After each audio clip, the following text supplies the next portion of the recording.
Hello friends, आज हम बात करेंगे इंपॉर्टेंट और यूजफुल टॉपिक के बारे में। आज हम बात करेंगे दवाइयों को पानी के साथ लेना चाहिए कि दूध के साथ। काफ़ी लोग का ये कंफ्यूजन रहता है जो हमसे पूछते हैं कि भाई सर ये तो आपने 8-10 दवाइयाँ दिन भर की लिख दी हैं, क्या करें, पानी के साथ लें दूध के साथ लें? दूध के साथ ले सकते हैं क्या? कौन कौन सी दवाइयाँ जो दूध के साथ नहीं ले सकते हैं या ले सकते हैं, ज़्यादा फ़ायदा करेगी? कौन कौन सी दवाइयों में पानी के साथ लेना ज़्यादा बेनिफिशियल है? तो ये थोड़ा सा इशू हो जाता है जिसके बारे में लोग हमसे जानना चाहते हैं। तो हम इन जनरल मेडिसिन के बारे में बात करेंगे, कौन कौन सी मेडिसिन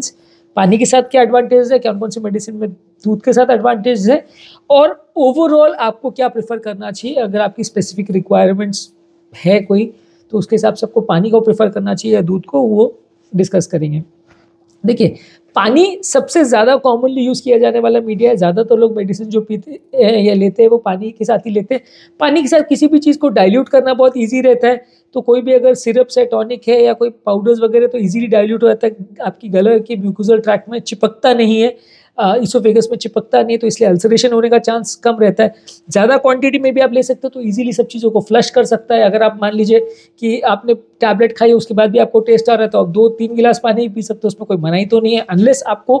कोई फ्लूइड रिस्ट्रिक्टेड डाइट पर रखा हुआ है तो अलग चीज़ है। पर मोर और लेस आप पानी ज़्यादा मात्रा में भी अगर लेते हैं तो कोई खास नुकसानदायक नहीं है। आप एक टैबलेट को खाने के लिए अगर 3 गिलास भी पानी पिए और बॉडी को अगर फ्लूइड रिस्ट्रिक्शन नहीं है तो कोई सिग्निफिकेंट नुकसान नहीं है। तो इसलिए ज़्यादा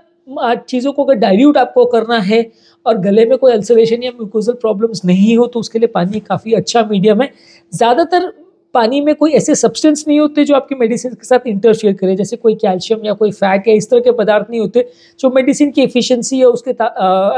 जो उसके इफेक्ट्स है उसको कम करे। क्योंकि दूध के साथ ये भी चीज़ आपको देखनी पड़ेगी कि दूध आइसोलेटेड पानी नहीं है, उसमें कैल्शियम होता है, फैट्स होते हैं, प्रोटीन्स होते हैं, और ये सारे तत्व जो है अलग अलग चीज़ों के साथ इंट्रैक्शन कर सकते हैं, अलग अलग चीज़ों के साथ रिएक्शन कर सकते हैं, जिसकी वजह से खाद्य पदार्थों का और जिसकी वजह से आपके दवाइयों का अब्जॉर्प्शन अलग अलग तरह से कम या ज़्यादा हो सकता है।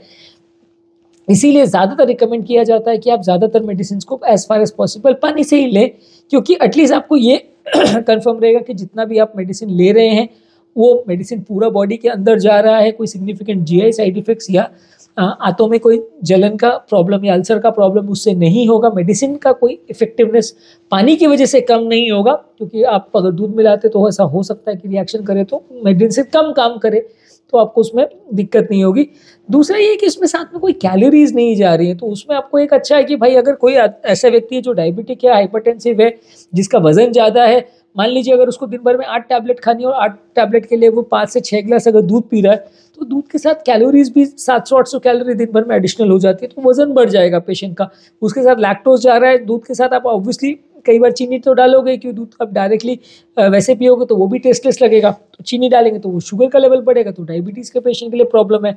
अगर फुल फैट मिल्क लेते तो कोलेस्ट्रॉल जाएगा, वो पेशेंट के लिए प्रॉब्लमेटिक है। तो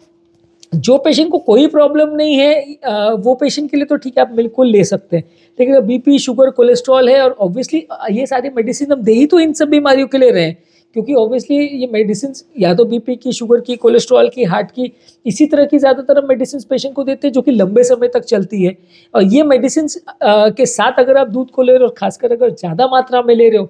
चलिए मान लीजिए आपने अगर 8 टैबलेट को 1 गिलास दूध के साथ पी लिया तो फिर भी चलेगा कि कैलोरी उसमें 100-150 कैलोरी गई, बहुत ज़्यादा नुकसान नहीं हुआ। लेकिन मान लीजिए आपको दिन भर में 3 बार मेडिसिन लेनी है या अलग अलग मेडिसिन को अलग अलग टाइम पे लेनी है, तो फिर दिक्कत हो जाती है। द अमाउंट ऑफ दूध जो आप ले रहे हैं उसका कंजम्पशन बढ़ जाता है, कैलोरी कंजम्पशन आपका टोटल बढ़ जाता है, आपका वजन बढ़ने का प्रॉब्लम हो जाएगा। और एक्चुअली में जिस बीमारी या प्रॉब्लम के लिए आप उसको ले रहे हो, कि आपका कोलेस्ट्रॉल कम हो, शुगर कम हो, बीपी कम हो, हार्ट का ब्लॉकेजेस नहीं हो, वो कम होने के बदले उल्टा प्रॉब्लम बढ़ जाएगा, क्योंकि वो दूध के साथ जो कैलोरीज जाएंगी वो आपका फ़ायदा होने के बदले कई बार नुकसान करेगी। तो अगर आप ले भी रहे तो फैट फ्री मिल्क ले, स्किम मिल्क ले, और उसमें भी आप उसको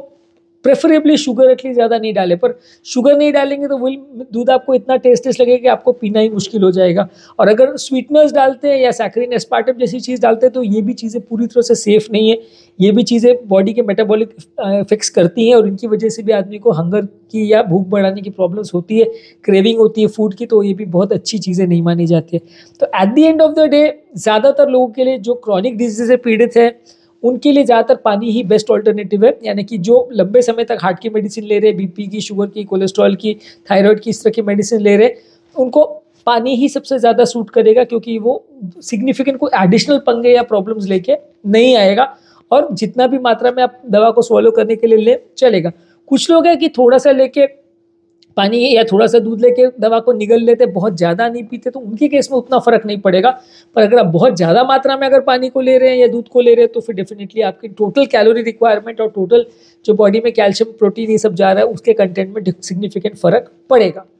लेकिन अदर वे राउंड भी अगर हम बात करें तो कुछ लोग ऐसे हो सकते हैं कि जिनको खाना अच्छा नहीं लगता, कि जिनके बॉडी में ऑलरेडी न्यूट्रिशनल रिक्वायरमेंट्स हैं, उनके बॉडी में ऑलरेडी प्रोटीन की डिफिशियंसी है, ऑलरेडी कैल्शियम की डिफिशियंसी है, तो उनके लिए एक अच्छा वो हो जाता है ऑल्टरनेटिव कि भाई वो आप साथ में दूध भी चला जाएगा, अगर दिन भर में 2 गिलास भी चला गया तो थोड़ा सा न्यूट्रिशनल रिक्वायरमेंट उनकी पूरी हो जाएगी, थोड़ी कैलोरी चली जाएगी तो थोड़ी ताकत आ जाएगी। तो बहुत दुबले पतले पेशेंट है, बहुत न्यूट्रिशनल डेफिशिएंसी वाले पेशेंट है, उन पेशेंट को जिनको कैल्शियम की, प्रोटीन की और ये सारे विटामिन की डेफिशिएंसी है, उन लोगों के लिए फिर भी दूध एक अच्छा ऑल्टरनेटिव माना जा सकता है, क्योंकि उनके लिए कुछ पानी के बदले एक्स्ट्रा फायदा ही करेगा, नुकसान नहीं करेगा। ऑब्वियसली अगर आपका वेट ऑलरेडी ज़्यादा है तो अच्छा नहीं है, अगर वेट कम है, अंडर वेट है, प्रोटीन की डेफिशिएंसी है बॉडी में, कैल्शियम की डेफिशिएंसी है, तो कुछ ना कुछ आपको फायदा ही करेगा, नुकसान नहीं करेगा, तो वैसे में आप दूध ले सकते हैं। इसके साथ कैल्शियम, मैग्नीशियम, विटामिन डी ये सारी चीज़ आती है जो हड्डियों को भी थोड़ा ताकत देती है। तो जो लोग अलग से कैल्शियम मैग्नीशियम की टैबलेट नहीं ले रहे, उनको दूध के साथ अगर मेडिसिन ले रहे तो अच्छा ऑल्टरनेटिव है, उनको बॉडी के कैल्शियम के रिक्वायरमेंट्स को पूरा हो जाएगा, टैबलेट लेने की ज़रूरत नहीं पड़ेगी, तो कैल्शियम के टैबलेट्स की रिक्वायरमेंट कम हो जाएगी। कुछ लोगों को इसमें यह है कि जैसे एंटीबायोटिक्स है या पेन किलर्स वगैरह है, वो अगर आप रेगुलरली अगर लेते हैं पानी के साथ तो वो कई बार जीआई डिस्ट्रेस कर सकती है, उल्टी वगैरह करवा सकती है, डाइजेस्टिव प्रॉब्लम कर सकती है। दूध के साथ लेने से इन दवाइयों को जब हम लेते हैं तो पेट पे एक कोटिंग बन जाती है, स्टमक के सेल्स पर एक कोटिंग बन जाती है, जिसकी वजह से ये मेडिसिन जो है, खासकर एस्पिरिन वगैरह जैसी दवाई, वो अल्सर वगैरह नहीं करती है पेट में, एसिडिटी की प्रॉब्लम उतनी ज़्यादा नहीं होगी, जलन की प्रॉब्लम उतनी ज़्यादा नहीं होगी। तो ओवरऑल आपको उसमें थोड़ा सा कन्वीनियंट हो जाएगा कि खासकर जो स्ट्रॉन्ग मेडिसिन है जैसे कि एंटीबायोटिक्स है या एस्पिरिन जैसे एनएसएइड्स है, पेन किलर्स वगैरह है, वो दूध के साथ लेने से आपको अल्सरेशन का प्रॉब्लम थोड़ा कम हो जाएगा और जीआई साइड इफेक्ट्स होने का प्रॉब्लम कम हो जाएगा। कुछ दवाइयाँ ऐसी है कि जो कि बहुत कड़वी हैं, जो आप पीना नहीं चाहते या खाना नहीं चाहते, उनको खाने के बाद लंबे समय तक मेटालिक टेस्ट या खराब टेस्ट मुंह में आता है, जैसे कि मेट्रोनिडाजोल वगैरह है। बच्चों को जब आप दवाइयाँ दे रहे हैं तो उनका कई बार अगर टेस्ट अच्छा नहीं होता तो बच्चे बिल्कुल पीने को मना कर देते हैं, तो फिर आपको और दिक्कत हो जाती है कि पानी के साथ भी आप देते हैं तो भी बच्चे मना कर देते हैं। तो वैसे में आप उसको दूध के साथ दे सकते हैं कि बच्चों को तो ऑब्वियसली आपको थोड़ा बहुत वेट अगर बढ़ भी जाए तो 80-90% पेशेंट में कोई दिक्कत नहीं होगी। 10-20% बच्चे ही होंगे ऐसे जो ओवर वेट है, तो उसमें आप रिस्ट्रिक्ट करना चाहोगे, लेकिन अदरवाइज 80% बच्चे जो अपने डेवलपिंग कंट्रीज में अंडर वेट होते हैं, उनके लिए ज़्यादा अच्छा है कि उनको टेस्ट भी प्लेजरेबल लगेगा। दूध में आप थोड़ा चीनी मिला के दोगे तो पेशेंट को, बच्चे को थोड़ा न्यूट्रिशन भी मिल जाएगा, साथ में उसको दवाई भी वो ले लेगा, दवाई पीने के लिए वो उतना चिक चिक किचकिच नहीं करेगा, तो आपको अच्छा रहेगा। इसके अलावा कुछ एंटीबायोटिक्स का लेकिन प्रॉब्लम रहता है कि थोड़ा सा एंटीबायोटिक्स कई बार दूध के साथ बाइंड कर जाते हैं, तो कुछ एंटीबायोटिक्स का या कुछ मिल्क में जो फैट्स वगैरह होते हैं उसमें बर्थ कंट्रोल पिल्स जो होते हैं, जो ओरल कॉन्ट्रासेप्टिव पिल्स होते हैं, वो बाइंड कर जाते हैं। तो ये सब चीज़ों का भी थोड़ा ध्यान रखने की ज़रूरत है। कुछ लोग को दूध उतना टॉलरेट नहीं होता, तो ज़्यादा मात्रा में दूध लेते हैं तो उनको लैक्टोज इंटॉलरेंस हो जाता है, जिसकी वजह से डायरिया, नोजिया, वॉमिटिंग, पेट गड़बड़ होना, ये सारे सिम्टम्स होना चालू हो जाते हैं। तो इसीलिए ये थोड़ा सा कंट्रोवर्शियल इशू कि आपको दूध के साथ लेना है कि पानी के साथ। अलग अलग मेडिसिन का अलग अलग रूल है।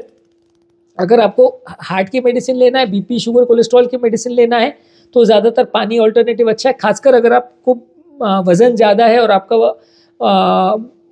आप और कैलोरीज एक्स्ट्रा नहीं लेना चाह रहे हो, तो ये अच्छा ऑल्टरनेटिव है कि आप पानी के साथ लीजिए। जिन लोग का वज़न कम है, बॉडी में न्यूट्रिशनल डेफिशिएंसी है, खाना वाना नहीं खा पा रहे हैं, या बहुत ज़्यादा कड़वी मेडिसिन है, आप दवा पानी के साथ उसको नहीं ले पा रहे हो, ये खासकर बच्चों के लिए, वहाँ पे आपको दूध को प्रेफर करना चाहिए। तो दूध उसमें आपको दवा लेने में मदद करेगा, आपकी न्यूट्रिशनल डेफिशिएंसी को पूरा करेगा। अगर किसी को लैक्टोज इंटॉलरेंस है या किसी को बर्थ कंट्रोल पिल्स लेना है या एंटीबायोटिक्स लेना है, तो वो पानी के साथ प्रेफर करना चाहिए, क्योंकि वो पानी के साथ इंट्रैक्शन या रिएक्शन नहीं करेगा, तो आपको वो वाली प्रॉब्लम्स नहीं होगी, दवा का असर में उतना प्रॉब्लम नहीं होगा। तो मेरे तो सजेशन ये है कि 80-90% दवाइयाँ तो आपको पानी के साथ ही लेना चाहिए। स्पेसिफिक केसेस में ही आपको दूध के साथ उसको लेना चाहिए जहाँ रिक्वायरमेंट हो, और वो भी सब कुछ सोच के कौन सी दवा ले रहे हैं वो डिस्कस करके लेना चाहिए। कुछ हाईली रिएक्टिव या एसिडिटी करने वाली मेडिसिन है, जैसे कि एस्पिरिन है या पेन किलर्स है, उनको आप दूध के साथ ले तो ज़्यादा अच्छा है, उनको खाना खाने के बाद ले तो ज़्यादा अच्छा है। यदि इस टॉपिक को संबंधित आपकी कोई कमेंट्स, क्वेरी, सजेशन है, कोई और टॉपिक्स पर आप चाहते हैं वीडियोस बनाए, कोई पेशेंट रिलेटेड क्वेरीज है, तो नीचे कमेंट सेक्शन में उनके बारे में बताइए, हम उन्हें कवर करने का प्रयास करेंगे। जो लोग हमारे चैनल पे नए हैं उन्हें रिक्वेस्ट करूंगा कि चैनल को सब्सक्राइब करें। ऐसा करने से चैनल को कंटिन्यू करने के लिए हमें मोटिवेशन और इंस्पिरेशन मिलती है। जब भी हम कोई नया कंटेंट अपलोड करते हैं तो उसका नोटिफिकेशन आपको मिल जाता है, आप तुरंत उसका बेनिफिट ले सकते हैं, उस कंटेंट को देख सकते हैं। कोई यूट्यूब लाइव सेशंस भी अगर हम करते हैं तो आपको नोटिफिकेशन तुरंत मिल जाता है। जो लोग हमारे चैनल पे बहुत ज़्यादा डिटेल में वीडियोस को नहीं देखना चाहते, उनको लगता है शॉर्ट में ब्रीफ समरी हमको कोई टॉपिक्स का बता दे तो वही सफिशिएंट है, तो उनके लिए रेगुलर बेस पे हम यूट्यूब शॉर्ट्स अपलोड कर रहे हैं, जिसमें सारे टॉपिक का 1 मिनट का ब्रीफ समरी हम आपको देते हैं। इस पर आपको इंपॉर्टेंट फीचर्स टॉपिक के मिल जाते हैं, आपको ज़्यादा टाइम वेस्ट नहीं होता। और ये सारे कंटेंट को हम फेसबुक और इंस्टाग्राम में रील्स के फॉर्म में भी अपलोड कर रहे हैं, तो आप उसको हेल्थ टिप्स के साथ